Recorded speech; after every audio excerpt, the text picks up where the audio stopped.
Hi friends. NTR, Hrithik Roshan కాంబినేషన్లో తెరకెక్కిన war 2 movie వచ్చే నెల 14న ప్రపంచవ్యాప్తంగా భారీ అంచనాల నడుమ విడుదల కాబోతున్న సంగతి తెలిసిందే.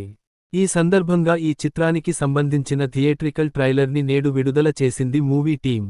ఈ ట్రైలర్ని కూడా ఫ్యాన్స్ కోసం కొన్ని సెలెక్టెడ్ థియేటర్స్లో వేశారు.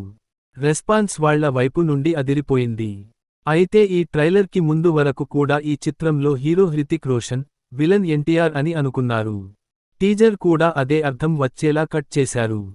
కానీ నేడు ట్రైలర్ని చూసిన తర్వాత అసలు ఈ సినిమాలో హీరో ఎవరు, విలన్ ఎవరు అనే అయోమయం పరిస్థితికి వెళ్లిపోయారు ప్రేక్షకులు. వృత్తి మీద జీవితం మీద వైరాగ్యం చెందిన వాడిలాగా ఇందులో హృతిక్ రోషన్ని చూపించారు. అతని గురువే ఊసే రేంజ్లో ఏదో పని చేసినట్టు ట్రైలర్లో హృతిక్ని చూపించారు. ఇక మంచి, చెడు అనే తేడా లేకుండా కేవలం ఒక ఆయుధంలాగా ఎన్టీఆర్ని చూపించారు. ఒక విధంగా చూస్తే ఇద్దరినీ విలన్స్ లెక్కనే చూపించాడు డైరెక్టర్. కానీ వాళ్లు అలా మారడానికి కారణాలు ఏంటి? ఏజెంట్ కబీర్ ఎందుకు తన ఉద్యోగం వదిలేశాడు? ఏజెంట్ విక్రమ్ ఎందుకు అంత మానవ మృగంలాగా మారిపోయాడు అనేది స్టోరీ అని ఈ ట్రైలర్ని చూస్తే అనిపించింది. చివరికి ఈ ఇద్దరి మధ్య యుద్ధం జరిగితే ఎవరు గెలుస్తారు అనేది కూడా ఆసక్తికరంగా చూపించారు. ఇక కియారా అద్వానీ గురించి మాట్లాడుకోవాలి. ఈరోజు విడుదలైన ట్రైలర్లో ఆమెని హృతిక్ రోషన్కి జోడీగా చూపించారు. అదే సమయంలో ఆమె హృతిక్ రోషన్తో ఫైట్ చేస్తున్నట్టు కూడా చూపించారు. అంటే ఈమె ఎన్టీఆర్ గ్యాంగ్కి సంబంధించిన ఆమెనా?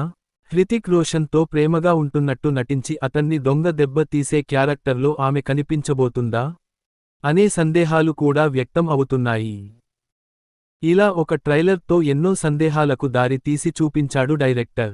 కానీ ఒక్కటైతే అర్థం అయింది. ఇందులో ఎన్టీఆర్ హృతిక్ రోషన్ వల్ల మోసపోతాడు. అదే విధంగా Hrithik Roshan Indian army chief వల్ల మోసపోతాడు.